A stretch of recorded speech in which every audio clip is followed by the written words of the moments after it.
Hey guys, what's up and welcome to NintenGem. Yeah, what's up? We're so glad to be back. Yeah, it has been a while. Yeah, I feel like the last couple times we were at a long distance, but we are together in the same room. Which is exciting. Yeah, we're just back together. We're here to record a podcast, talk about some games. Yeah, I am one half of your hosts, Jake. And I am the other half, Brayden. And together we are NintenGems, and we are a weekly question mark. Wow, that's a bold statement. Bi-weekly, bi-monthly, tri-monthly. Yeah. At this point, we're going annual. We'll see. Right. We are a Nintendo podcast. We do news, and we talk about a big new release game that we've been playing, and then we talk about a NintenGem, which is a retro-ish game that we want to highlight that week. And in case you haven't listened before, really, we haven't been around. It's been coming up on a year now. I think the last big game we talked about, I know Astral Chain. I was going to to say Astral Chain. And that was 2019. It is nearly summer 2020 now. We are in the midst of the COVID quarantine. Yeah. And so, we're just following the cliche of we want to record a podcast too. Everyone's cooped up inside. Right, and very happy to be back. Hopefully we will get a more steady release schedule. We've got some things in the work that we will announce at a later time, hopefully. So stay tuned for that. Do we want to go ahead and just hop into the Nintendo news? Yeah, let's do it. Let's catch up a little bit. Yeah, I'll let you go ahead and take the lead. I think you've got about a list of games that are coming up soon that we wanted to talk about maybe a little bit. Yeah, well, I just really wanted to talk about... Okay, first off, the quality of games that Nintendo has been pumping out the past half a year since we took off has just been incredible. So I have a legitimate backlog of games to play. I'm ashamed to say I haven't finished a lot of the games. I haven't even played some of the games that I have purchased on the Switch. They're sitting on the shelf waiting to be played. I know how that is. But I have a whole list here of games that are coming out within the next 2 months that I'm looking forward to, and some of them are remasters, which I think is just really cool.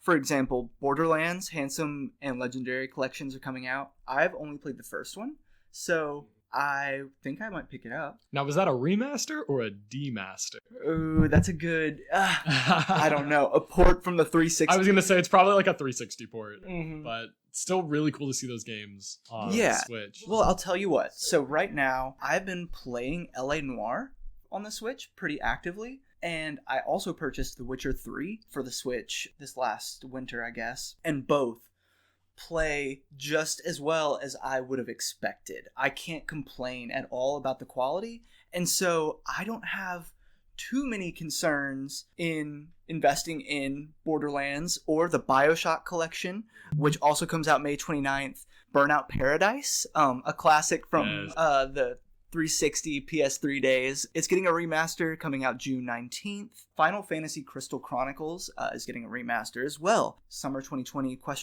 We've been waiting a long time for that. And then, of course, one that my fine feathered friend over here has already played, The Wonderful 101, has a remaster. Fair to call it? We'll get into it. Yeah, okay. It comes out May 19th. So basically, I just listed off a whole bunch of remasters that I want to add to my list to play. All coming out within the next 2 months. I can't wait. So that was the list that I had, news-wise. It's just I can't believe how much money Nintendo is going to be taking from me. I mean, that's how it always feels with us, I guess, being Nintendo guys. It's just forever. Right, yeah. So one game that I'm looking forward to that comes out on May 28th, it's an indie game called Bug Fables: The Everlasting Sapling. It was released on Steam in 2019, and it's basically a Paper Mario clone. They took the RPG turn-based mechanics and implemented it into a bug, insect, tiny world. I guess that's the setting. I haven't played it yet, so I don't know a whole lot about it, other than you play as 3 main character bugs that seem to all have very unique abilities that play very similarly to the Paper Mario formula that has been so missed. all these years. And speaking of Paper Mario, What the you can't heck? hold me back anymore. It's time. 6 minutes you've held me back. I'm so sorry. We're talking about Paper Mario. Braden and I woke up this morning to insane news, as I'm sure every Nintendo fan did. So I'm geeking. It's been a tough time to be a Nintendo fan because COVID has pushed back, so many events and stuff, and it seems like a lot of companies are still going online. But we got news. I don't know if you saw this, like last week or the week before that. Nintendo is canceling their June Direct. Like they just weren't going to do it. Uh-huh. Yeah. So I was like, well, what is Nintendo going to do for the rest of the year? Because we have, after Xenoblade Chronicles comes out at the end of May, the Xenoblade Chronicles remaster. Did I mention that in my list? No, you didn't. Okay, that's on my list. But after that comes out, it's like Pokemon Sword and Shield DLC expansion, and that's like it, and the Smash Bros DLC Fighter Pass, and that's it. So it's like, what's gonna happen? And this morning, no direct. It's not like we woke up to a direct, but we woke up to just a trailer on freaking Facebook. Yeah, just like on YouTube and social media, which by the way ends with a direct-esque thing. Did you notice that? When it red said bar? Yeah, well, when it said the title and then the release date, that looked like it was from a direct. It did, yeah. So similar. I feel like I don't know what they're doing, but the point is, not only I woke up literally to a text from Braden that was like, "Hey, do you want to do the podcast today? Paper Mario news," and I was like, "What?" If I knew one game could sucker him in, it would be Paper Mario. So I looked into it. But I was like, okay, wow, Paper Mario. So I have a new Paper Mario to play this October. I can't wait. And then it's like July 17th, which is like barely 2 months. Incredible. What's today? The 14th, literally almost 2 months. Exactly. Uh-huh. How insane is that? It's basically a shadow launch in today's day and age. I remember the Sega Dreamcast, they actually shadow launched it, like God. on E3, whatever Which year might that have been was. part of its doom. But Yeah, a way tangential story. But similarly, today's day and age, how fast information travels, how fast games are developed. I don't know what I'm trying to say. I don't know what angle I'm trying to come at it from. But I think it comes out in 2 months and they haven't announced it at all prior. Do you mean like with so many games that come out, they announced them like 4 years in advance? Yes. And then we just forget about it, or we just, it's like, okay, well, that's announced. Anthem was announced in like 2011 or something. Yeah, and then, or Beyond Good and Evil 2 was announced like 5 years ago, and we're just still waiting on new stuff for that. So it's really cool. The first one that I can think of in like recent memory that did this, do you remember Fallout 4 was like announced at E3 one year, and it was like coming out this fall, and everyone was like, what? But it's really cool to see this. Before we get into, I guess, the trailer and like analyzing it a little bit, I guess, I think we might be in for Mario remasters and Pikmin remasters, because did you hear the rumor earlier this year, like back in March, about the Mario? There was a rumor that came out, and they were like, whoever leaked it was like, we're getting Mario Galaxy, we're getting all the 3D Marios, Mario Galaxy, Mario Sunshine, Mario 64 remasters, and they were like, also we're getting Pikmin, also we're getting a new Paper Mario. And everyone was like, that sounds plausible, but who knows? And now here we are, new Paper Mario. So are we going to be getting that 3D Mario collection? Also, will they release it as a collection, or will they be like $60, $60? Right, that would be rough. Those scumbags, we love you, Nintendo, but you scumbags know that I would pay, what is that? Oh my God, that's like $180. Yeah. But I'd probably pay it, because I'm terrible. Sunshine alone. I'm the opposite. I don't like Sunshine. Really? But yeah, we can get into that another day. Yeah. But at least for Galaxy and 64 alone, for me, like, depending on how, obviously, if it's just a port, but if they like really remaster them, yeah, that would be beautiful. And then Pikmin 3, even if it's just Pikmin 3, even if it's not like a whole Pikmin collection, I love Pikmin so much. The little red Pikmin is my Nintendo icon, and I'll never change it. We've been deprived of Pikmin for far too long. Yeah, it's been like 7-8 years now. 7 years, 8? No. When did Pikmin 3 come out? So I would say 2014. 2014? Probably. So 6-7 years. Yeah. It was the Wii U. So that says enough almost. That just nobody, really got to experience that game in the first place. It's time for a new entry. But yeah, I guess let's talk about the trailer. Yes. Which, also, I opened it and I was like, Paper Mario trailer. And it starts out and it's like, the whole trailer has a dark tone. Yeah. Like, weirdly dark. Like a creepy Origami Peach comes out and is like, will you be reborn as I am? Will you be folded? Yeah. and Paper Mario was like, no. And she goes, wrong, right, what does it matter? you will all die anyway. Your answers are paper thin. Yeah. The puns are on point. Everything, I'm just so, it looks so pretty. The graphics look amazing. I love the aesthetic, the perfectly nostalgic sound of the text. Yes. I don't remember, there's a word for that, but like, I don't know, the like bit speech or whatever, that, you know, the like it's a specific Paper Mario sound. Like it reminded me exactly of those games. Yeah. And also the little star from Paper Mario, like the first one was in the corner, which I don't know if that means anything, but you know what I'm talking about? There was like a star character from the first. Have you played Paper Mario on the 64? You remember the star? The little that follows Peach around. Yeah. It was like there in the like text box in the corner. Yeah, or at least there was a star. It looked like that star. I might be reading into it. But yeah. Twink. Something like that. Tink. I don't know. But I saw that, so just immediately from the bat, I was like, whoa, a dark tone, maybe. Yeah. All those nostalgic things. And then, I mean, the trailer just goes on to like blow me away graphically, at least. Yeah. So just to take one step back at the end, I guess at the end of the trailer, we learned that it's called Paper Mario, the Origami King. I don't think it's Paper Mario and the Origami King. Just I think it's Origami. The Origami King, which does explain why Peach in the beginning is folded up in this 3-dimensional origami shape. Yeah, and then right after probably the Origami King comes out. Disguises like what looks like a shy guy, and he unfolds himself and then becomes the Origami King, I guess. Right. It looks like a great use of the 2-dimensional Paper Mario, mixing with 3-dimensional. Now, the big question is, because I could not tell from this trailer, what is it going to play like?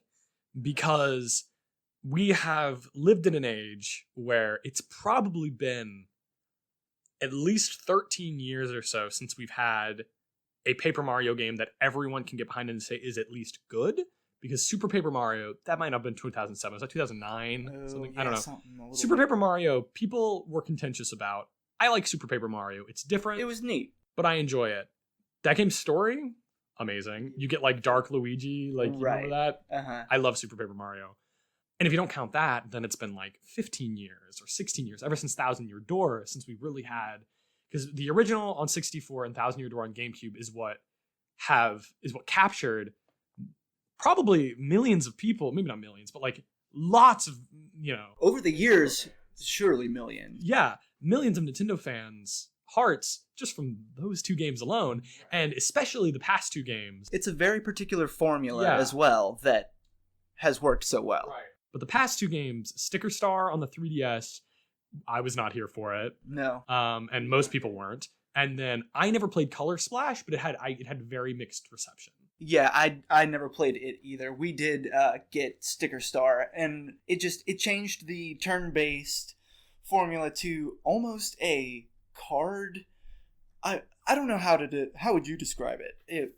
Yeah, you had to like collect cards. I mean, it's been years since I played this game, so maybe I should have brushed up before this. But like, you collect cards and stickers. Yeah, and you use the stickers those for attacks. Yeah, it's bizarre. And I didn't like it. It wasn't great.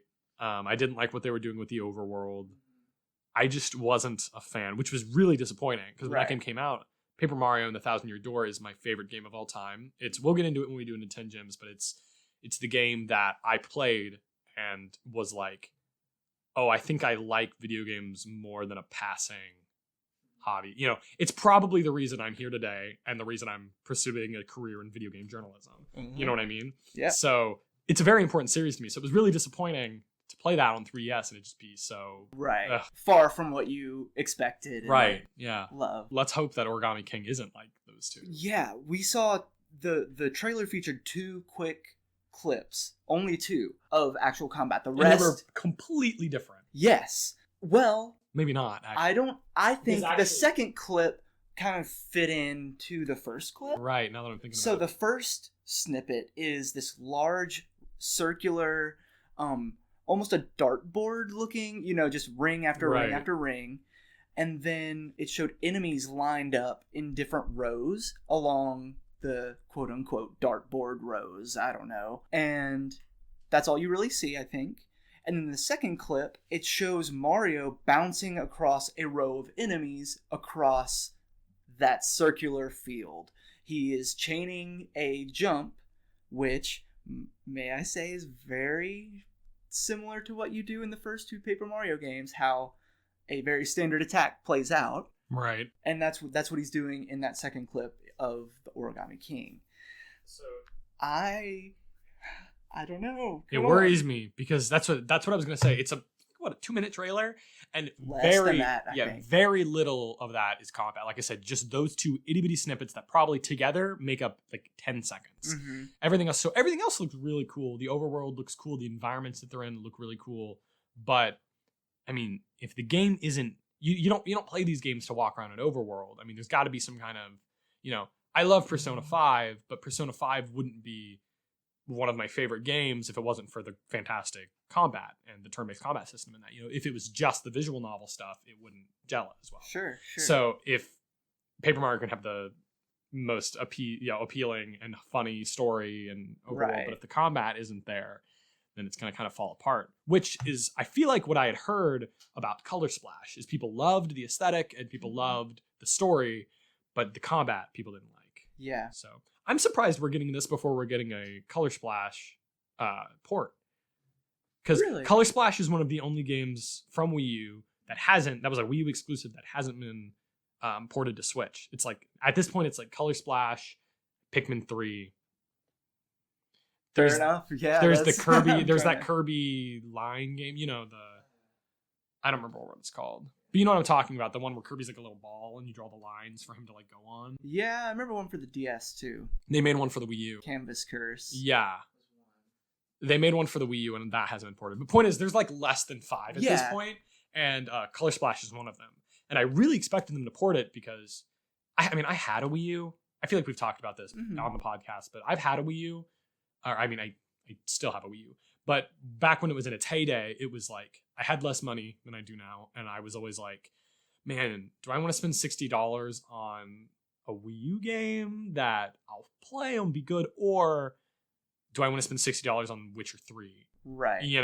Or like all these PS4 games and Xbox One games that were like blowing me out of the water. AAA. Right. Hardcore, yeah. Yeah, so I really, outside of launch games, I barely touched my Wii U. So, like I was saying, Paper Mario was one of them that I just missed. Yeah. Or Color Splash, I mean. So, it's surprising that we're getting a new one before a port. This probably means we'll never get a port. Sure. Which means, who knows if I'll ever go back and play Color Splash. Yeah, I don't know if we've said it yet, but July 17th. We did at the beginning. Yeah, I think so. But so we got about 2 months before this game. How excited are you? I'm incredibly excited. I just think I have plenty of games to play until then. I'll probably drop whatever I'm playing. Like, sometimes I talked about that massive backlog that I have, but some games just make you drop everything, right? And play it then and there. This is going to be one of those. Yeah, games. This will probably just jump right to the number one spot. The scary thing is this comes out on the exact same day of Ghost of Tsushima on PlayStation, which I am incredibly excited for. Like, I'm pumped for Last of Us Part 2, but like, that game's going to be sad and be serious and make me cry, probably. But Ghost of Tsushima is like a third-person action, like ninja game, samurai game set in the 13th century Japan. And I'm literally like a Japanese student, like studying Japanese culture. So like, this is like a dream game for me. Absolutely. So those two games are going to be vying for my attention. It really depends on what I'm going to be reviewing, I guess, for Noisy Pixel. Because honestly, they'd probably let me. Also, since we last did a podcast, I now am a staff writer at noisypixel.net. Go check us out. I'll plug us on here if that's okay. Heck yeah. Go read my reviews on there. It's cool. That's how a lot of the games I'm going to be talking about when we get to what we're playing that I've played. But depending on what I review for them, because I think I'm going to review at least one of these. Depend on, I guess, what I'm playing more heavily. But I saw that and I was like, yes, 2 months. And then I was like, oh no. Yeah. The same day. Yeah. But it's going to be a tough call for me, I guess.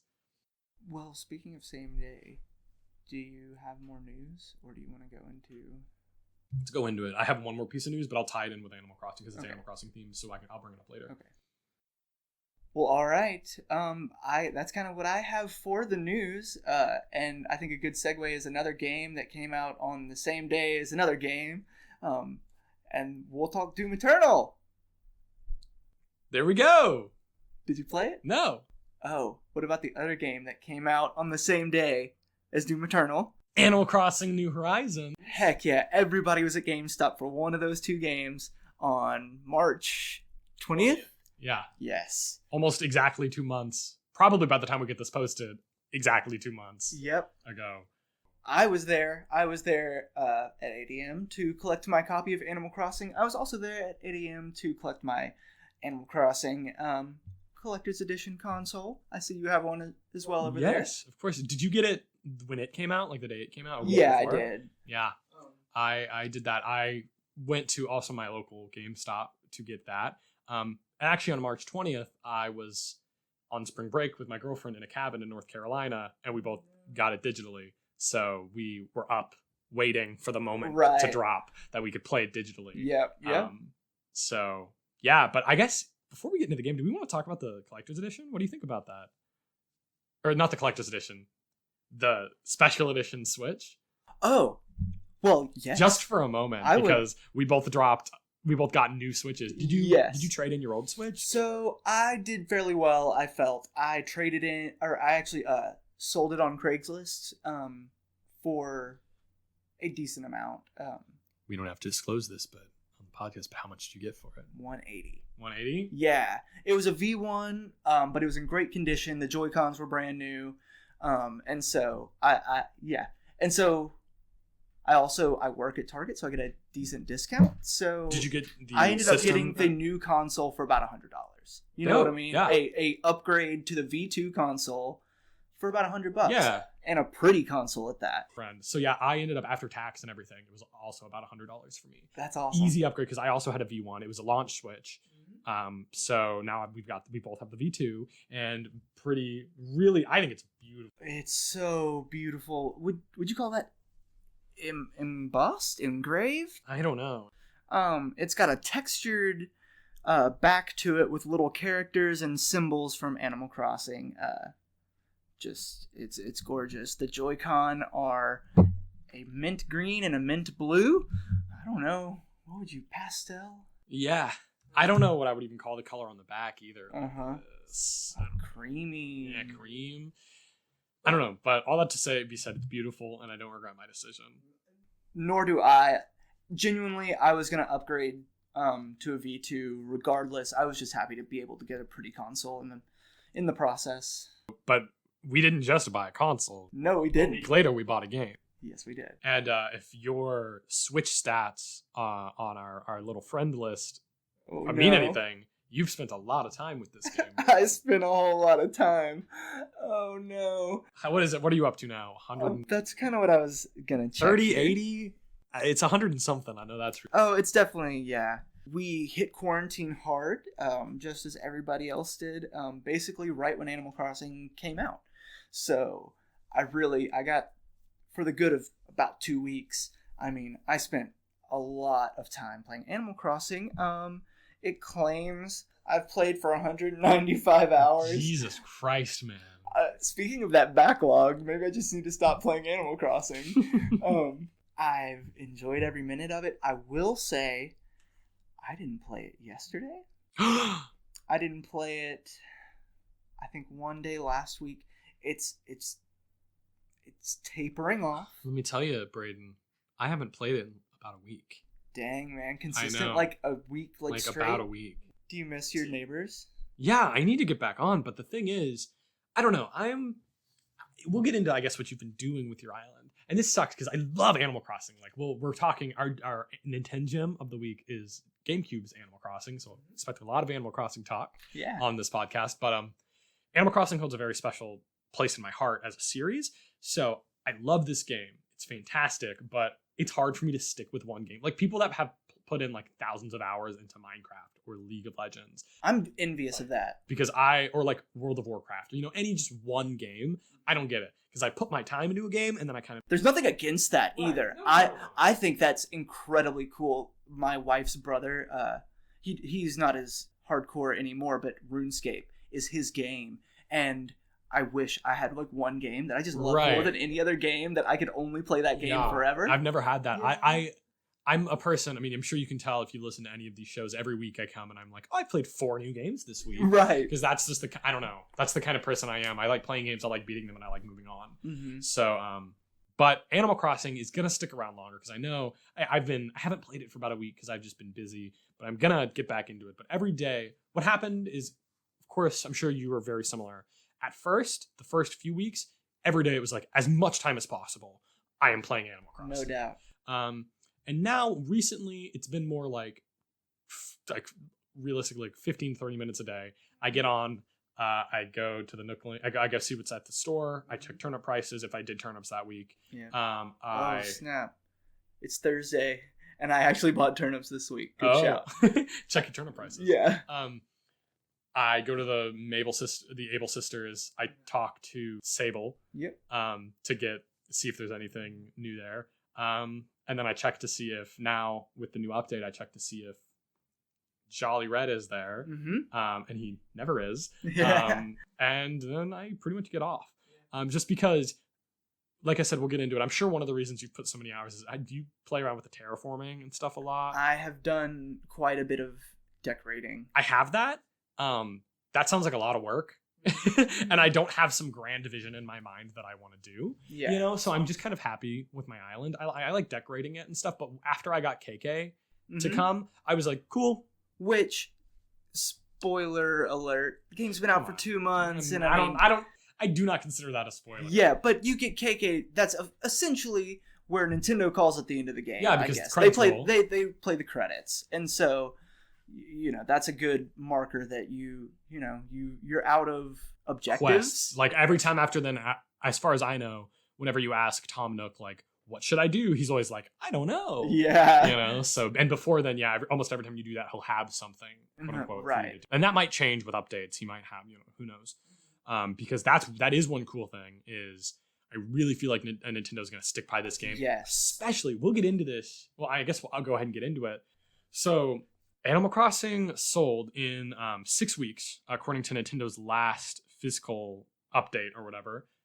Digital and physical, 13.41 million copies since launch. Jeez, which is insane. It is officially, as of yesterday, this is a news piece I was going to bring up, but I decided I would say for now, it is Japan's highest selling Switch game ever. Really? It's probably going to be the highest selling Switch game ever in the US. Probably. With more time, get more Switches in people's hands.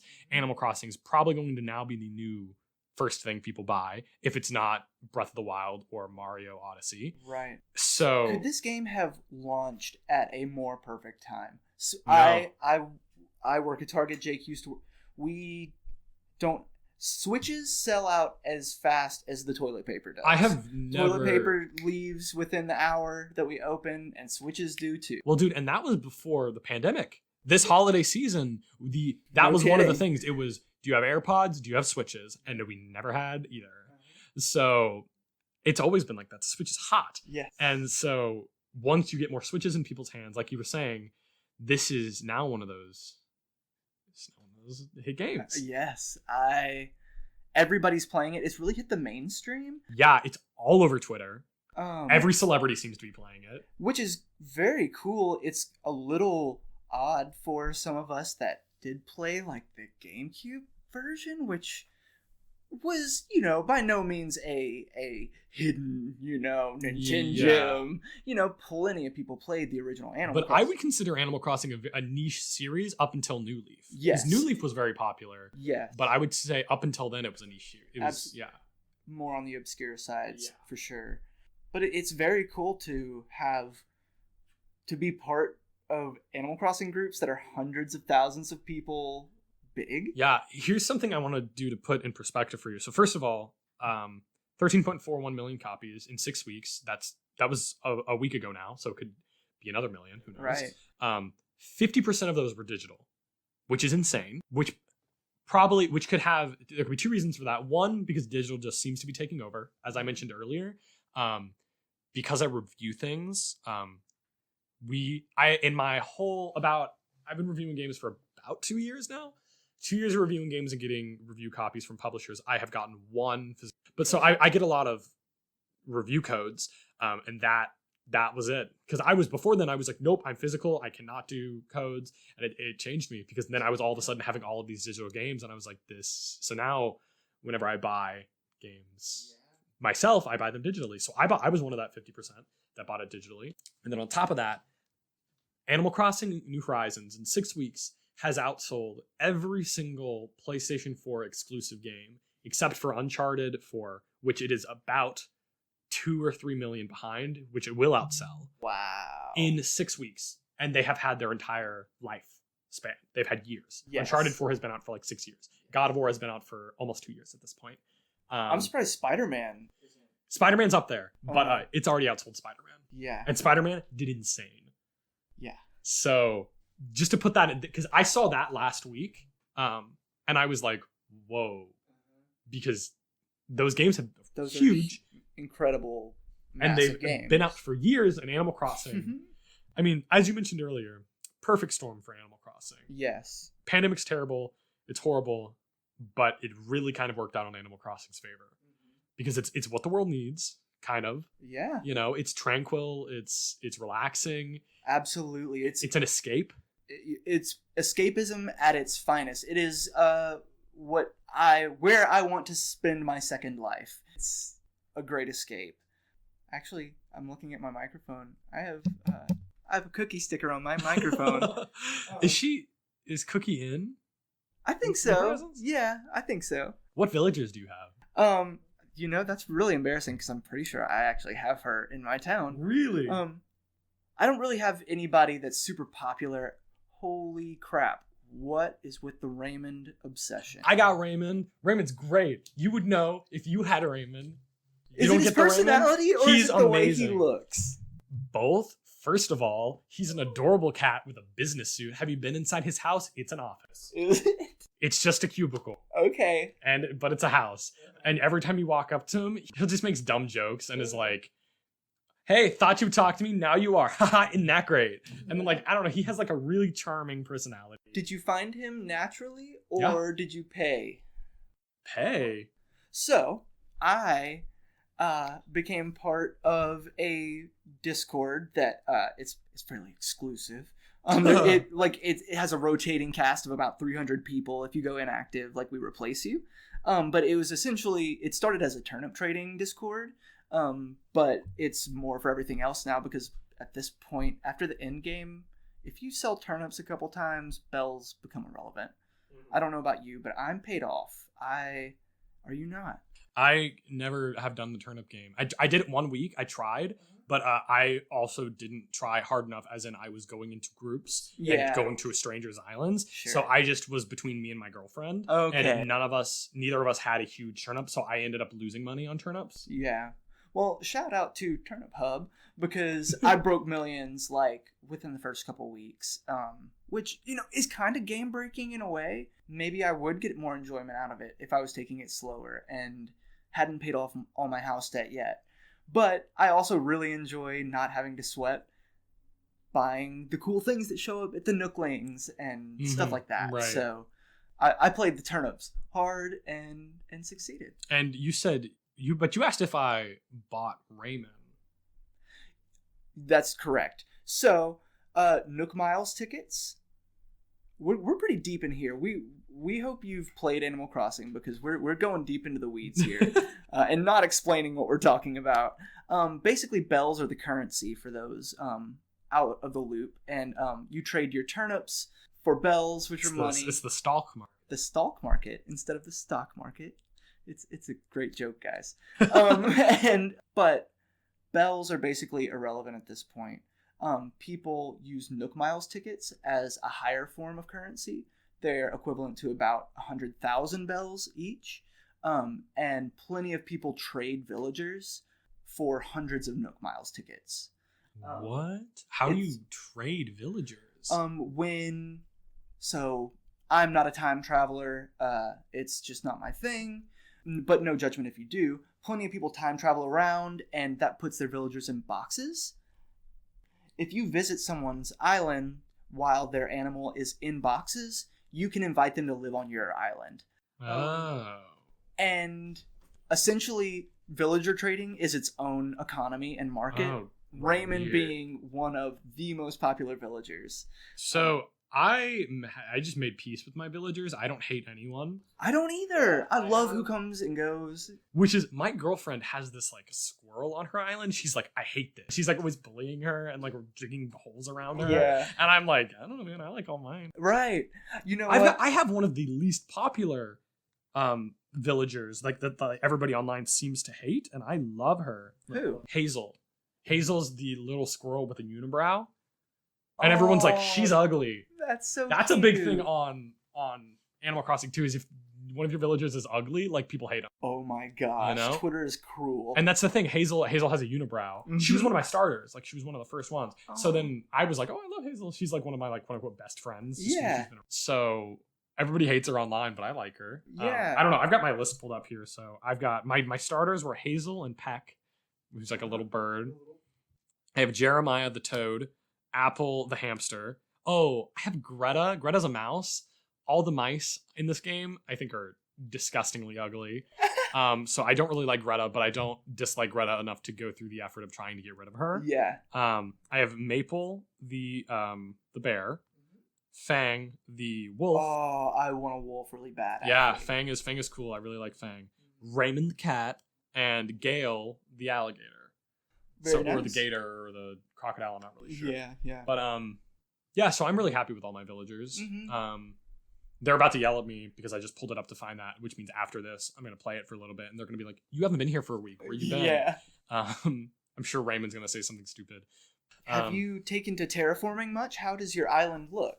About as it did in the beginning. Is that right? Yeah, I terraformed very little. I terraformed one spot at the bottom of my island so I could put a bridge there because I was trying to place a bridge desperately. Yeah. And just couldn't because of the way my island, the river was laid out. So I changed it a little bit to put a bridge there. Other than that, I've done like. Interesting. Having maxed out my bank account, that's an exaggeration. I didn't max it out. But, bells are irrelevant. I took to decorating my island. My house is empty. It's huge and empty. Really? Yeah. But my island is incredibly well decorated, and I would like to get your reaction to it once I boot it up here.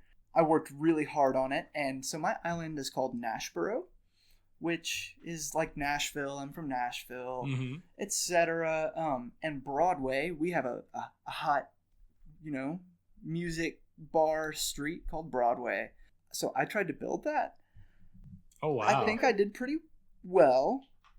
I tried to... I themed my island. As you arrive in the airport, this is what you walk out to. And so, for better or definitely for worse, I would like to see your reaction. I was going to say, I'm a bad friend because I haven't been to your island yet. But I'm also a person... Another reason why I don't stick with the games is because I'm just not a multiplayer person. I'm not either. So I do single player. I don't play with people. Stay off my island, please. Yeah, right. Okay, let's check this out. Here I go. Live reaction. So. Oh my gosh. Whoa. You've got like buildings like outside.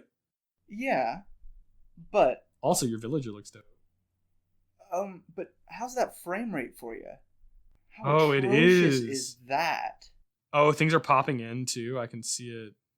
I basically have broken the game with the number of items that I have put in. I bet if I put that number of items spread across the island, it wouldn't be a problem. It's just going into like these little buildings you have here. Like the pop in is really noticeable too. Yeah, I'm incredibly proud of the work I've done. I really did set up buildings essentially, which if you haven't played Animal Crossing, you can't do. It's all an illusion using simple panels, and you can customize those with patterns. And so I set those up as walls and then set the flooring down. And so I have an arcade, I have a fancy restaurant, I have a karaoke bar, and then like a rave. And all that Broadway leads up into my Able Sisters and my Nooklings. So I'm very proud of it. The only problem is it moves so slow, and that's one of the biggest blemishes that I've seen on the game, and it's my fault. I'm definitely overloading the game with items. Yeah, because once you get past that little starting area on your island, it's fine. Yeah. Sorry, I'm like exploding. No, you're fine, but I don't know. I just thought I wanted to express that on the podcast, show you that, get your opinion on my Broadway strip, because it's cool, but it's broken. Yeah. I'm probably gonna have to take it down soon. I'm just sick of it clipping so hard. Yeah. You have Red on your island. You should go talk to him. Ooh. He's on my island too. I'm hoping he'll be here when we're done tonight. Yeah, I'll have to catch him buy after art the from him. podcast. No, that looks awesome. I had no idea that was an issue for anyone because I Mhm. haven't done that really. Right. But I don't know. So yeah, part humble brag, part like that's one of my genuine issues with the game, and again, I'm pushing it to its limit. So because you have hundreds of items yes, that's starting in a small space. Yes, with lights and dynamic things, moving objects. Yeah. So, but maybe say there's too many items in this area. Give me an error before you start technically dropping. Right. Yeah. But otherwise, clearly, I have thoroughly enjoyed this game. Yeah. And I still am. Like you mentioned, Nintendo is doing live updates. Easter was just rather than a build. You want to talk about Easter? Yeah. Bunny Day, excuse me. Yeah, Bunny Day was crazy because everybody hated it online. Yeah. Because all the special item is, there were eggs hidden everywhere for like 2 weeks. Uh-huh. And everybody hated it because everyone wanted to go fishing and you kept getting these eggs. Stupid eggs. Yeah, and it was annoying. But about a week before they fixed it. Well, a week before Bunny Day, I mean. Right. My biggest complaint was that it was also during the Cherry Blossom Festival. Yes, so it got completely overlooked. Yes, all the balloons in the sky just seemed to be the bunny eggs, which apparently isn't how it actually worked. It was just psychological. That it seemed like it was a lot more bunny eggs in the sky. But yeah, I wanted all the cherry blossom recipes. Not all of them, but I got the ones I wanted. I didn't even know that was like a thing. Like I thought cherry blossoms were just going to be there all spring. And then come to realize that no, it was like 2 weeks. Yeah. And so I didn't get all those items, which is fine because like I'm not huge into that anyways. I don't think I've said yet. I've got about 60 hours in the game, or at least my Switch says 60 hours, which could be anywhere in between 60 and 65. Sure. But yeah, I've got about that many hours. And like I was saying, I play a little bit each day, but since I'm not the big customizer, I'm like a collector. I want the museum to be full. Right. And every month you can only get so much, You catch everything and then it's like, I've got everything that I can get this month. Right. So, and then even on top of that, sometimes like I don't remember which fish, but there was a fish in March or April that left that month that I didn't get because it was one of the mega rare ones. Yeah. So people would spend hours fishing, and it's like I can only do that for so long. Like right. I love fishing in Animal Crossing, but I can only do it for so long. So that's what I come back for, not the decorating. So that's why you've got 195. I have other friends that have 400 hours in it. And I bet if I ask them, it's because their entire island is decked out and they've got a bunch of custom furniture and a bunch of custom shirts, and clothing. I do no decorating of my like customizing patterns of my own. I have no creative bones in my body at this point. I just take plenty of the cool QR codes, which so many. That kiosk in the Able Sisters is really cool. How you can search for everybody's QR. And then the cool thing is too that they lit all the ones that were made for New Leaf also work in this one. Yes. So there was the game literally launched with millions of custom items from already New Leaf. Yeah, basically preloaded.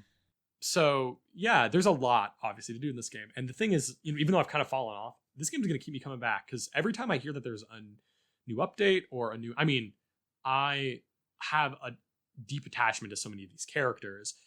Cap'n isn't in the game. Rover wasn't in the game. Rover showed up. I was gonna get to that. But Rover initially wasn't in the game. Technically, Rossetti isn't in the game. So there's a bunch of characters. Red wasn't in the game. There's a bunch of characters that were not there that are probably going to come in updates. So then, when May Day happened, which was an event in the first week of May, there was this maze, and they teased that there's a special character at the end, and it, spoiler alert, I guess it was Rover. Yay. And I freaked out when I finished that. Was awesome. And that Rover was in the game, and I don't know if he'll ever show up again. I didn't do much, but he was there, and so that was cool. So every time that they announced that there's a new event, and Captain's back, or June is wedding month or something. Yeah, it's interesting. The llamas from New Leaf, Cyrus and Reese. Yeah, they're back. So I don't know. Point is, they're going to keep updating this game with the yearly events, and even once a whole year has gone by and there's like all the seasonal events are quote unquote in the game, I'm sure they're going to keep pumping stuff into this. Yeah. Because you can't sell, probably it's going to end up sitting between 15 million and 20 million copies. You can't sell that many and then just walk away. Right. Come on. Well, and they've done a great job with Pocket Camp in the years between Mhm. New Leaf and New Horizons. Pocket Camp, the mobile version. Yeah. They expect you to pay money for a lot of this stuff. Right. You know, Which is why I fell out of it. Yeah, it's microtransaction hell, Yeah. basically. You know, they genuinely did a great job of keeping that updated with new content. And so I'm very much looking forward to see how they implement that in a full Animal Crossing game for years to come, because I think they can do it. Yeah, so I love this game. I reviewed it for one of the places that I work for. I give it a 4.5/9.5. You know, almost perfect. Yeah. Little hiccups. I didn't even know that was a thing, the whole frame rate thing. Mhm. But I didn't give it a perfect because of the whole like if my Switch explodes, I get like one transfer, you know, to a new Switch for saves. I'm like, that's messed up. And then there's the whole thing with like if you have two players, you can't have separate islands. Right. Or on like one Switch, I mean. And you can't make decisions for the island either as the second player. Right. It has to be the first player. So there's a little like things like that where it's like, okay, come on, Nintendo. Like this is just you being Nintendo. Yeah. And like not being up with the times for some reason. But it's everything really from a new Animal Crossing that I could have wanted and more. Not having had to assign a number rating yet to the game, I think I'm gonna copy you and go with the 4.5, 9.5, whatever that A-. Yeah, it's really, really good. Yeah, I think there are a few things. So the crafting as a new mechanic is obviously fantastic and I think really well implemented. Mm-hmm. But I think there's a little more they could have done, and that's incredibly armchair developer of me to say, oh, why didn't you come up with a shiny new mechanic? But it's a wonderful game that carries on the Animal Crossing torch. Yeah. Have you used any of the amiibo? Yes. Before the game came out, in preparation, I did a big unboxing on YouTube of my Switch, and I was like, I should unbox as many amiibo as I can find as well. Mm-hmm. So I bought as many as I could find for a reasonable price. And yeah, Any of the cards? No, because the cards are impossible to find in my opinion, and Yeah. they're not. I have they're a not healthy a stack if you. Really? Yeah. From like recently? No. Did you get them back in the day? Back when New Leaf came out. Yeah. I kid you not. It's probably a stack about that thick. Wow, that's gonna sound great on an audio podcast. Yeah, you're right. That thick. Yeah, I don't know. Pretty thick. Yeah, I have a couple, probably like 100. Yeah, probably about 100, Wow. 150 cards. Yeah. And I love the amiibo posters that Mhm. they provide from Yeah. Photopia. That's the main thing. I literally put them all the amiibo that I have. I just put them in Photopia once because that's also not something I'm gonna mess around with. So I put them all in Photopia once, bought all of their posters, and like have them hanging in my house. Yeah, it's You awesome. know? I have a KK shrine. Right. I love his poster. That's awesome. Yeah. But do we want to move on to the game that kind of started? Well, I was gonna say, if you don't mind, Yeah. I would like to talk a little bit about some other games I've been playing Yeah. since we last recorded a podcast in a few months. This won't take long, and you No, can do, not you can at do the all. same as yeah. So I just wanted to go through so shout out because I've played some smaller games and stuff, and then I don't know, just some cool games that I don't know, I think are worth mentioning on a Yeah. podcast or something. For sure. So this can be a little mini in between. We'll give you an Animal Crossing break because that Yeah. would be Animal Crossing Overload. I guess we're just gonna go through since January. I guess what I've been playing. So have you ever heard of La-Mulana? No. So La-Mulana there are two games, La-Mulana and La-Mulana 2, and they were PC games like developed by like one guy, I believe. They're like Metroidvania-esque. They are like based on Indiana Jones, kind of. You know, you're in like these ruins. There's all these puzzles and stuff, and you have to do all this. It's one of the like, it's very difficult. You have to know Yeah. exactly what you're doing to progress. I reviewed that early in the game. A collection came out. They came to consoles, to Switch and PlayStation. So I reviewed La-Mulana and La-Mulana 2 on Switch. And if you are into Metroidvanias, Mm-hmm. fantastic. But be prepared to spend hundreds of hours with these games if you're not using a guide. Because I kid you not, you have to be incredibly specific about what you do to progress at all. Yeah, it's insane. Like I used a guide to review them because literally when I got the codes, my boss was like, "Dude, use a guide. Like you're gonna need it." And he was right. That's funny. It's because I tried to play them both a little bit without guides, and it's like impossible. They're really great for what they are. Not my like I gave the collection like a 9.5 because even though it's not like 100% my kind of game, because it's just at that point it's not even fun to me anymore. You know, but if you're into that, it's like as good as it gets. Like fantastic pixel art, really cool lore and like weird story. So yeah, I'll bounce back with another indie called Baba Is You. Oh, I've heard of that. I don't believe it released anytime soon. I think it's been on the eShop for about a year or so. Right. But it's a really incredibly unique puzzle game where you are a tiny little pixel cat in a square with words that you need to push around and reconstruct different phrases to essentially solve the puzzle. That is an awful explanation. But so to complete a level, you have to reach the flag. One example might be that you need to move the word you from Baba Is You and make it Baba Is Flag or Baba Is Win, and you will win the puzzle. Right. If you can manage to move the words around the rocks and the obstacles or across the river. Right. You have to create different phrases to change the conditions of your surroundings. Sounds interesting. It's phenomenal. It's incredibly difficult. I've only beaten the first couple worlds, but really unique. So, yeah, Baba Is cool. You. Yeah, I've heard a lot about that. I feel like I heard other podcasts talking about that or something a while ago. Yeah. Cool. Guess the next big game. I don't know if this was exactly the next one on Switch, but the next one that's on my little playlist on my all software thing. This will be quick. I played the Saints Row 4 remaster or port really to Switch because I was like, oh, I'll review that. I played lots of that when it came out initially. I can play port. Good port.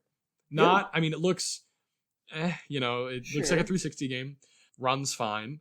But it's in your hand. Yeah, it's Saints Row 4 on the go. I love Saints Row. You can now play Saints Row 3 and Saints Row 4 on the Switch. When Saints Row 3 launched on the Switch, I heard it was like a really bad port. So that's another reason I was interested to jump into it. This doesn't seem to have those issues. Really well. Runs well. So yeah. Great. Saints Row 4 on the Switch. If you are looking for a Grand Theft Auto-esque open world kind of, shoot 'em up gangster game on the Switch, play on the go, I'd recommend it. Very good. I'm going to keep bouncing off of the remaster thing.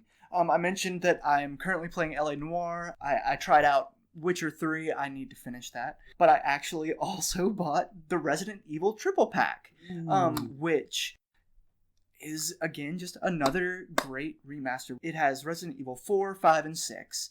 All on one card? Or that's the drawback. The only physical game is 4.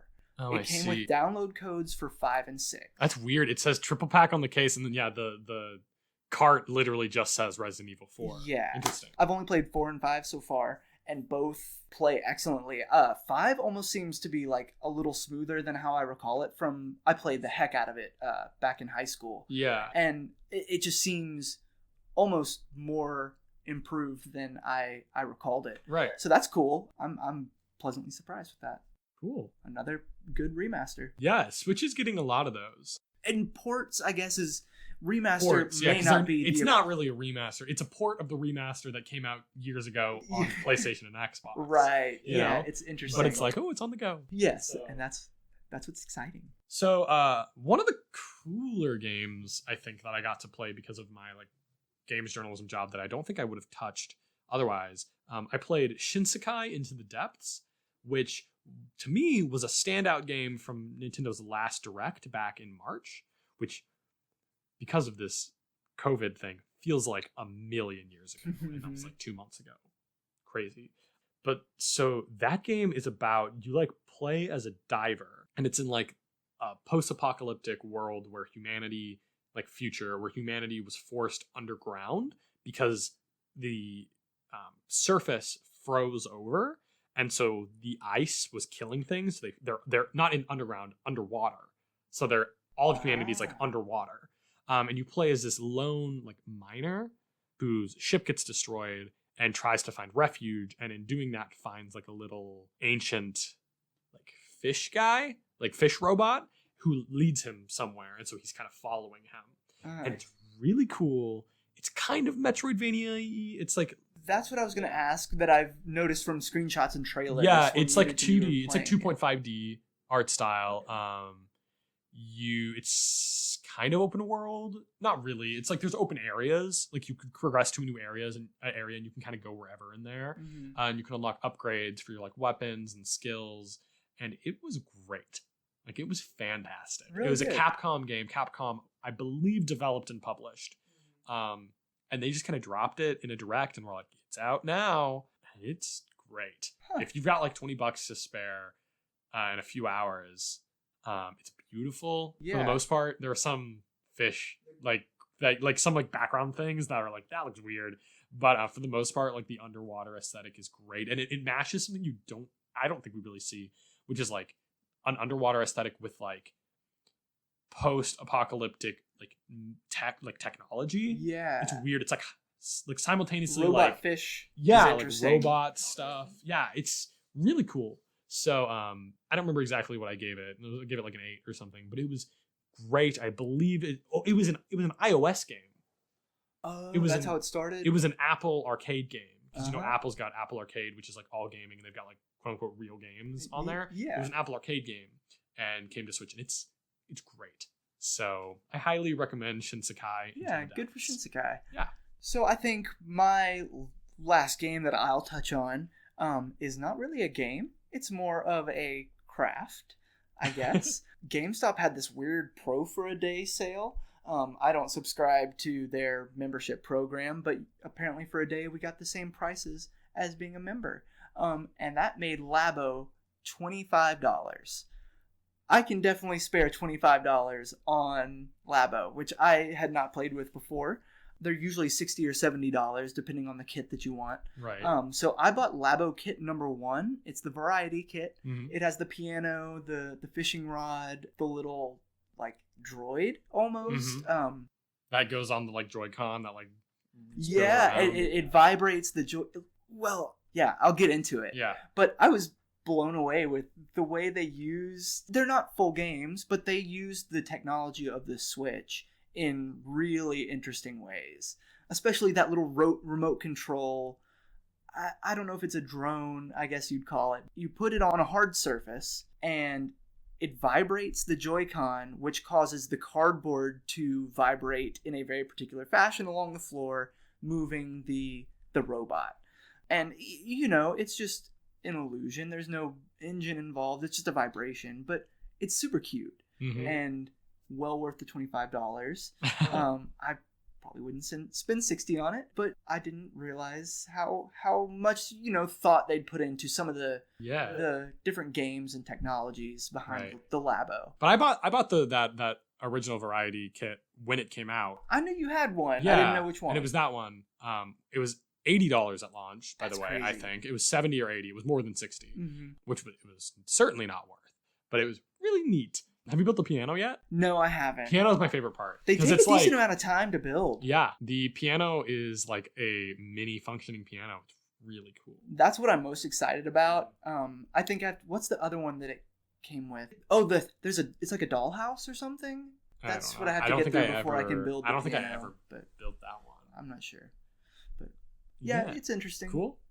I would like to do all of I want to do like Labo VR too. Yeah. But also that's the thing, I just didn't want to spend the big bucks. And then even literally, even at like the $20 price that I saw on like Best Buy online, it was like, is that worth it? Because then you build it and it's cool, and then you've got a bunch of cardboard sitting around your house. I'm already having that problem. Yeah. So I have a few more, so I'll kind of blitz them. Mm-hmm. I played Pokemon Mystery Dungeon DX, Rescue Team DX or whatever. Yeah. Fantastic. Well, I thought it was fantastic. Like a lot of reviews were like, it's bland. And I'm like, well, the game has always been bland.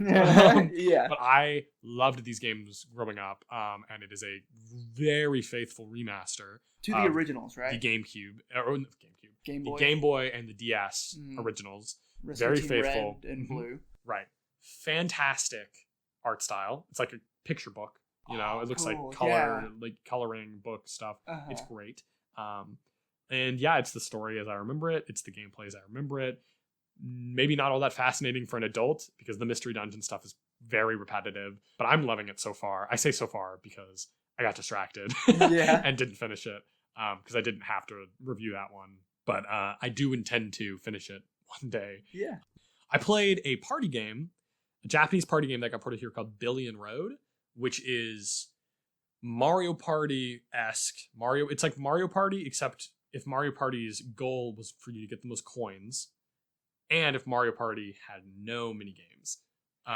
So you're on this big board that's quote unquote all of Japan, and the whole point is to just have the most money. It's like Mario Party cross Monopoly, I guess. A bunch of different spaces have like property you can invest in. So the whole point is you're supposed to you get money by rolling randomly, but then you're supposed to invest your money to get more at the end of each year. And you play for quote unquote 5 years and each turn is a month. And at the end of those years, whoever has the most money wins, which sounds fun, except it's not. I did have to review this one. Shoot. It's very boring, because I played it by myself and I was like, this is boring. So I brought my girlfriend and her mom and it was like, let's all play. It was very boring with 3 people. It's just no mini games, nothing to keep you occupied. Yeah. That was not the direction I thought we were going. No, it was very cute though, very cute art style, had a lot of potential, but it felt like it needed some more time in the oven. But if that sounds like it's up your alley, which it very well could be, it's very niche. It felt very niche. Billion Road, that's a game that's out there. I played an indie pixelated bullet hell called Ida, ITTA, which was fantastic, developed by one guy. It's a boss rush bullet hell. Yeah. So lots of shooting, 18 or so, I want to say, bosses in this little mini open world. Ooh. Really crazy, dark story. It's like about a girl and she just wakes up in this void place and her whole family's dead in front of her. And she has to she decides she's basically going to kill God. It's weird. It's dark. I loved it. I loved the story. The gameplay was fun. It took me 3 hours to beat. So very short, $20, but it was made by one guy. Great pixel art, great music, great story. Highly recommend Ida if you're into bullet hell. All right. I'm not. Those games stress me out.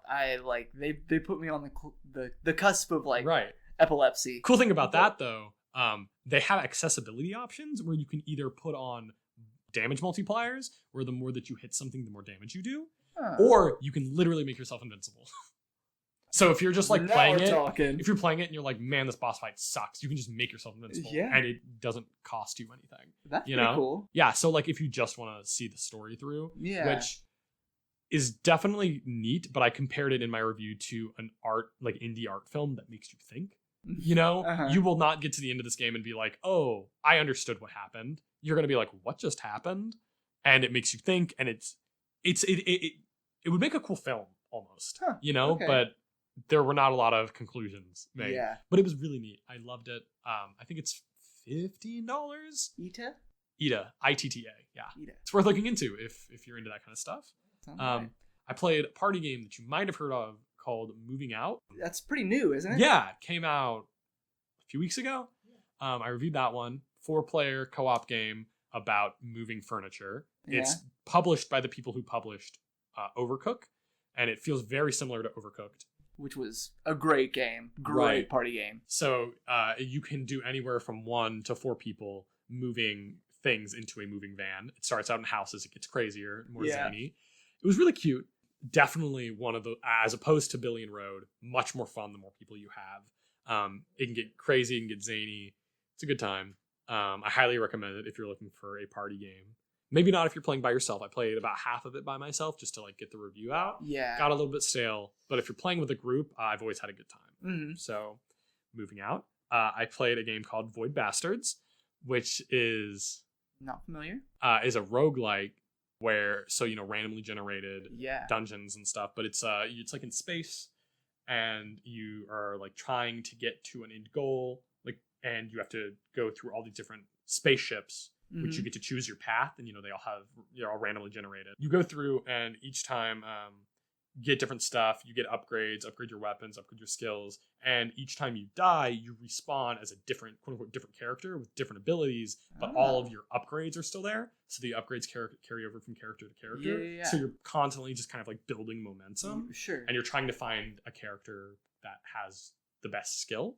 And it's really neat. It's really good for what it is. Yeah. It's got it's like a BioShock, System Shock inspired story and kind of like, or like aesthetic, you know, with the really creepy looking enemies and stuff. Yeah.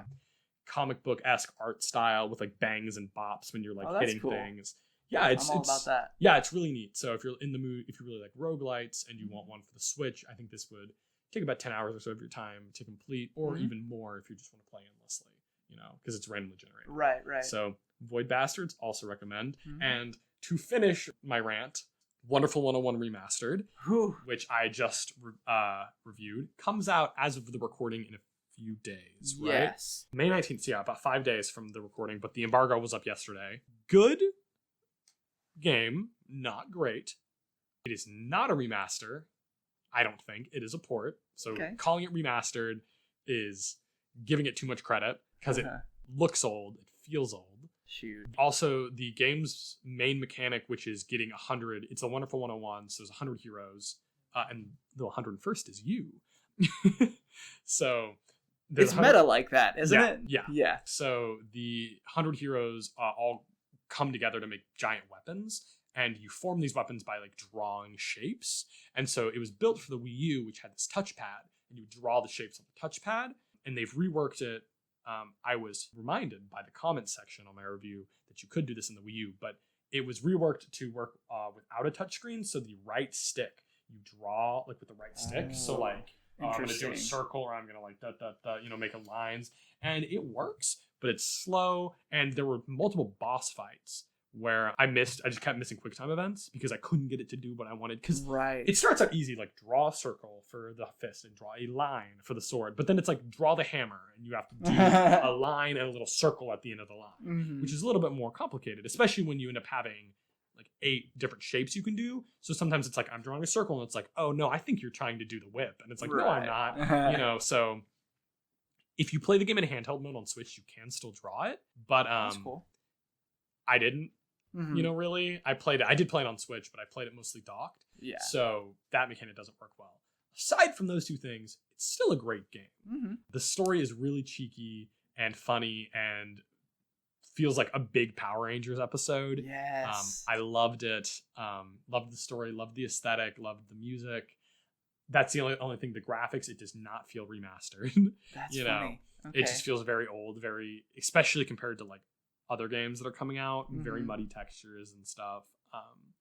And then the main mechanic just doesn't, I don't think it works well on a controller. So, but I still think if you missed out on it on Wii U and you are into action games, like any Platinum games, because it's developed by Platinum Games, who made Astral Chain, and you know, it's Bayonetta and it's Devil May Cry-esque. If you're into any of those kind of games, I definitely think it's worth playing. Cool. So it's on my list. Yeah, you may have just bumped it down a couple notches. I was gonna say, I don't know if I'd pay $60 for it. I would be like, because it just feels like a Wii U game that's been ported, which is fine. But it's like, have it for the Wii U. Does it have extra content that you know of? So the Kickstarter campaign said it had extra content, but I didn't really find any. So all right, not to a huge degree. We'll do some research. We'll find out. Right, but that is everything that I've been playing on the Switch. I mean, we've been gone for a past while. Few months. Sorry, that was very ranty. That's but all right. I felt like a lot of those games were worth mentioning. For sure. So, well, is it time to get into our NintenGem of the week? Question mark? I think it is. All right. For this episode, our NintenGem is the original Animal Crossing. Yeah. People have taken to calling it population growing because on the original GameCube case, you know, it has that little sign underneath. That's what it says, right? Population growing. I think so. And it is a good way to differentiate it from, it's not just calling it animal. Right. But I do not think calling it population growing was their intention. No. It's not an accurate title. No. And I would just rather call it Animal Crossing GameCube. Me too. Yeah. So that is what we will be henceforth referring it to. Heck yeah. It was my like many others, first exposure to Animal Crossing. It was the first exposure to Animal Crossing to the world. Right. Minus, I guess, Animal Forest, the N64. Right, in Japan only, which I would murder to get my hands on. Would be amazing. Like a complete copy of that. Uh-huh. Like, because I'm just such a big Animal Crossing fan, I would love to have like a complete Debutsi no Mori copy. So it really was sold as a full game. Mm-hmm. I guess I've never quite understood whether it was more of a tech demo. No, it was a full game, full release. And then they decided not to port it to N64, but then they said to GameCube. They decided not to port it to N64, or they decided not to localize it.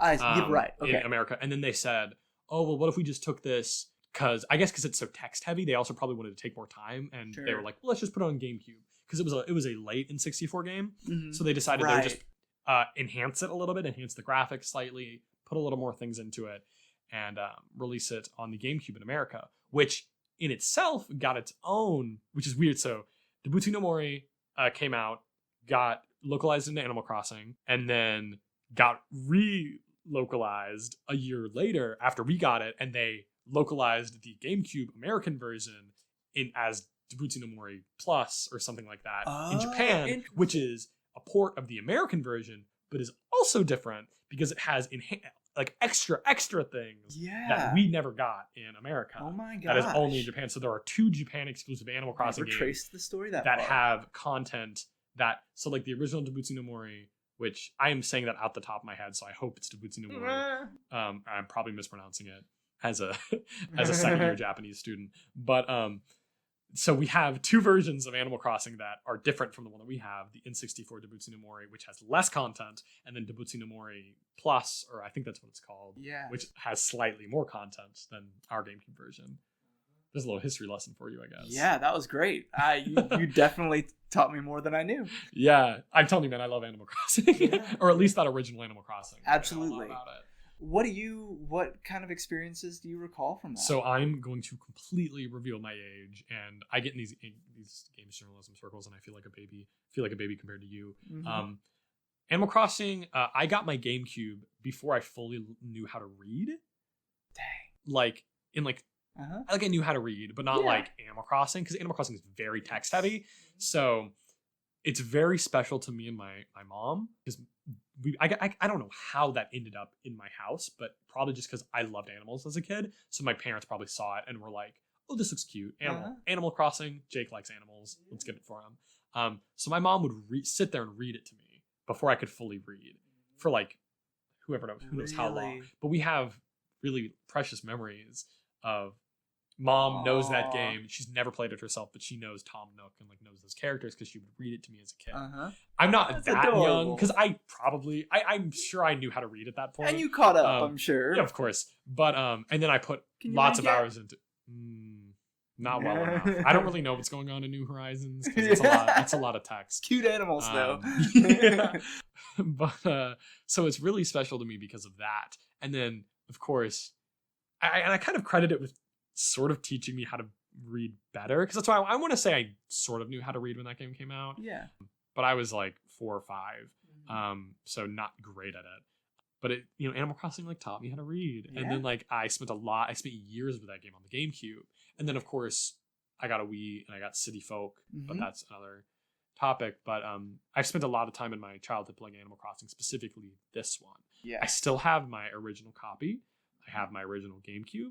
Have my original memory card. Heck yeah. So because I might not have my original GameCube, but I know the old Animal Crossing, it came with a memory card. And I have and even when I was younger, actually, I think I did sell my GameCube, but I kept a few games, and that was one of the games I kept. So I have my child Jake, where I will boot it up today and it'll be like, you've been gone for 7 years, because I think I booted up once a while ago, but I definitely still have mine too. And funny enough, my New Horizons is in Ashboro. My original village was Tennessee, but I was young enough that I couldn't figure out how to capitalize the letters, so it's lowercase Tennessee. Yeah. Funny thing about so every single village I've ever had in Animal Crossing, because I got this game when I was a child. What do you want to name your town? And I was like, Big So it's my town is named Big. Big? Yeah, Big. Uh-huh. And every Animal Crossing town since then has been Big. My New Horizons island is called Big. Because I just can't envision naming my towns anything else. Uh-huh. It's cute. But yeah, so part of me misses the good old days. It was simpler times. It definitely was. I don't know if that's just us being younger or the games being simpler or... It's totally that game being simpler, man. Because, like, New Horizons is simple to a point, but it gets, once you get to the end game where we are, very complicated. Absolutely. There are definitely a lot of parents buying this game for their kids, like what happened with me, but I can't imagine them getting to the terraforming levels and really knowing what they're doing. Right. You know what I mean? But I mean, even like the little things about the original Animal Crossing, like how the GameCube, they didn't want it to render the whole world at once, so it was in blocks. Yeah, little like acres. So like you would be in it was squares. Yeah. So it's like you'd be in this square and you'd go to the end of the side and it would go whoop and get, like kind of like Mega Man. You know how you would back in the NES when you would get to the boss and you would stop and it would go do, do, do, do, do, do, and it kind of does that. Yeah, as the screen moves. I mean, yeah, it's funny. We both talk with our hands, so this podcast we like are motioning and whatever. But the screen moves in little blocks and stuff, and you would try to be like, oh, I want my house is in this block and Nook's Crannies in this block. Yeah, well, I don't think there were any games out similar to it. I think Sims. I was gonna say life. It was a life sim, so something like that. Yeah, but there was no objective. There's no other than paying off your house, but there's no rush. They just expect you to wander around and like chill with these animals. It was one of the I don't want to say the first game, but I feel like it was one of the first games that I can remember that really relied heavily on the clock. Mm-hmm. That's so true. Not just daily, because there were games like some of the DS and GameCube, maybe not GameCube, but some of the like DS Pokemon games had like a clock where it was like, oh, it's day and it's night, but it was like it didn't matter what day it was. But this was one of those first games where it was like, today is March 2nd. It matters what time it is. And because that game launched, unlike New Horizons, which is getting slowly updated with the events, it launched with all of the seasonal events. Right. Baked in. Right. Christmas, New Year's. Right. Easter, all that stuff. I was definitely a time traveler as a kid, though. Oh, I wasn't. I literally had no idea. I'm telling you, man, I don't think it literally never crossed my mind to do that until New Horizons. Even not with like, I never did it with New Leaf. I never did it with any of the other ones. You sweet summer child. I know, right? Because I heard people talking about it online. I was like, oh, I guess you can do that. Yeah, That's funny. Yeah. I think just another big feature that it was unique to the game was every island was, it wasn't islands. Yeah, no. It was not an island back then. It had a beach. Yeah, every town was unique, had different fruits, and so the multiplayer, you had to trade your memory cards. Right. Which is incredibly obtuse. It's not even multiplayer. You couldn't be in the same town at the same time. I never knew anyone else that had Animal Crossing at the time. So would you put the 2 memory cards in the 2 slots? Yes. Oh. And then you would visit your friends' right, you'd get on town, but they weren't there. You just wandered around their town that was loaded off of their memory card. Weird. Yeah. And you would leave gifts for them and stuff. Yeah. And so I think that's where the included memory cards came in handy, because you could just loan those off to your friend for a night. Right. And then they would get the different fruits and anything else. You could like leave gifts for them and stuff. But I mean, on my other memory card, all my other files were there. So you know what I mean? I'm not just going to like trade it off to somebody. Yeah. So it was very, it's very dated. Yeah, for sure. Especially because, then we had like Street Pass on 3DS or just online. Well, in Wild World, the DS entry after the original Animal Crossing, it introduced online play. Yeah. So, and then you could do that on the Wii as well. Have more than one person there at once. That's weird. I never, because I don't know, I guess as a kid I didn't have friends. So I don't think I've ever gone to another person's town on the GameCube. We should do that sometime. We should get our GameCube and visit each other's like childhood Animal Crossing towns. That would be cool. We should do that. It's funny because like I've always considered myself a huge Animal Crossing fan, and now I feel like less of a huge Animal Crossing fan because all of these people who I've never heard mention Animal Crossing before in their lives, even though I feel like tangential side note, years, high school, middle school, college, I always studied Animal Crossing music. I would fall asleep to Animal Crossing music. Nice. Animal Crossing music has always been like the vibe, like chill hip hop vibe playlist. The hourly music. Yes, Animal Crossing. Point is, like, I've literally talked about Animal Crossing my whole life, and now I feel like I'm less than because I put 60 hours in this game and I'm kind of walking away from it, and I've got all these people around me who are putting hundreds of hours into the new Animal Crossing, and it's like but everybody experiences games differently. Yeah, exactly. You're just as devoted a fan. Right. I'm just busy. Yeah. But it's that this was the game that really started that passion for Animal Crossing. You know? And I've that's why I never really got into New Leaf the way everyone else did, because I just don't know the 3DS, dude. I was super into my DS as a kid, obsessed with it. I was obsessed with my DS for like 2 years, and then I don't know, something like clicked in my head, and I was never able to enjoy my 3DS. Wow, I don't love know. my 3DS. Yeah, I don't even know. So New Leaf came out, I bought it, and I just never got into it. Like I don't know how much time I put into that, but it was probably very little. So everyone was obsessed with New Leaf, and I just wasn't. So I was like, all right, but Wii U is gonna get a new one. Here we go. And the best we got was the weird Amiibo Festival. Yeah, the terrible board game. So yeah, then I was just waiting for Switch, and as we mentioned earlier in the show, so happy we finally have a modern Animal Crossing that I can really enjoy and love, and it's very cool. I think it was a good idea. I was a little skeptical about doing Animal Crossing as the NintenGem just for a little bit because I was like, it's a lot of Animal Crossing, but I think it's really cool to compare them to. Yes, or compare both of them. Right. Well, and I mentioned the amiibo. Did you have an e-reader back in the day? No way. Oh, really? But I remember hearing about that back then. And being like, you can plug in your... Was that a Game Boy thing? Yes. It was a Game Boy Advance attachment that you swiped cards, and then you could obviously attach the Game Boy to your GameCube, which would transfer you to an island with a secret villager. Did you have one? Yeah. Whoa. Do you still have yours? Yeah. We have some e-reader cards and stuff. Like, we have villager e-reader cards. Those are probably worth money. Obviously, you're not going to sell it. No. And are they not worth money?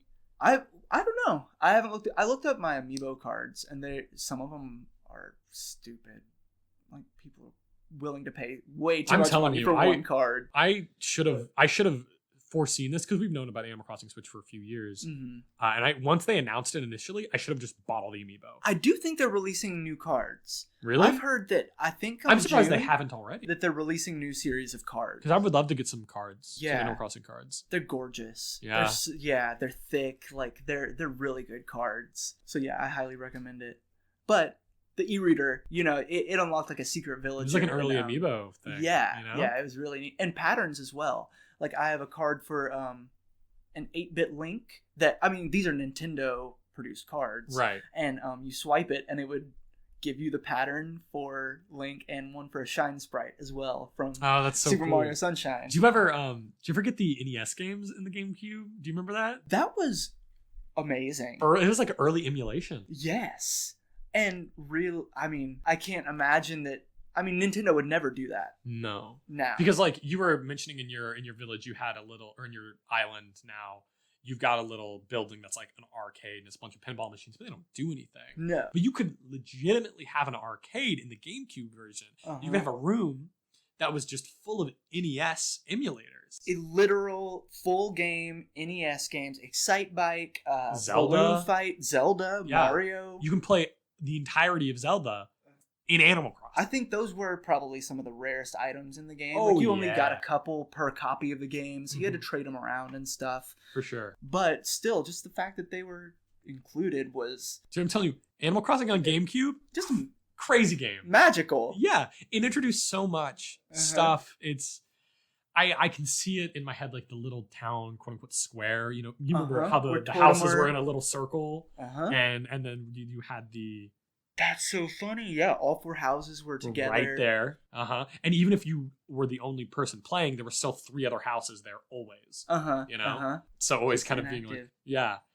And I know Animal Crossing also, it's always kind of been a game for families. I remember my aunt, I want to say, probably bought it for her kids and then got really into it herself. Because I remember going over to their house one time when I was a kid and her showing me like her like finished house, like village, you know, with like everything possible. So it was you know, an early version. It's weird. Animal Crossing, one of the reasons it sold so well on Switch is because it's like simultaneously a casual game, quote unquote casual, that anyone can enjoy, and also has always been quote unquote hardcore game that you can devote yourself to and just exploit and like get all these crazy things. But then also if you just want to play it for 5 hours and, you know, mess around or just casually play it every day. Like there's that story of the grandma who played New Leaf for thousands of hours and now has a villager named after her, you know, New Horizon. Magical game, dude. I love Animal Crossing, and it will always hold such a special place in my heart, and the series always will too. And I'll always be one of the first people to buy whatever new Animal Crossing comes out, and that's why it warms my heart to see how successful this has been. Yeah, because I listen to a lot, too many gaming podcasts and stuff, and a lot of PlayStation, Xbox centric ones that are like, I don't get it. Like, how is this so popular? How is it doing so well? I don't know. I don't understand it. Good for them, I guess. And it's like, I get it. Yeah. And I've gotten it for years. I've gotten it since 2005 or whatever, ever since that first game came out. And it really warms my heart to see the series just explode. You know? Yeah, because it's just, it is just pure and wholesome. There's nothing to hate about it. You know, the icon for Animal Crossing sits next to Void Bastards, which literally has like a curse word in its name and is about like murdering space robots, you know, and like these Cthulhu-esque terrible creatures, and that's great and that's good. And it came out, as you mentioned way earlier at the beginning of the show, the same day as Doom Eternal, which could not have been more different of a game.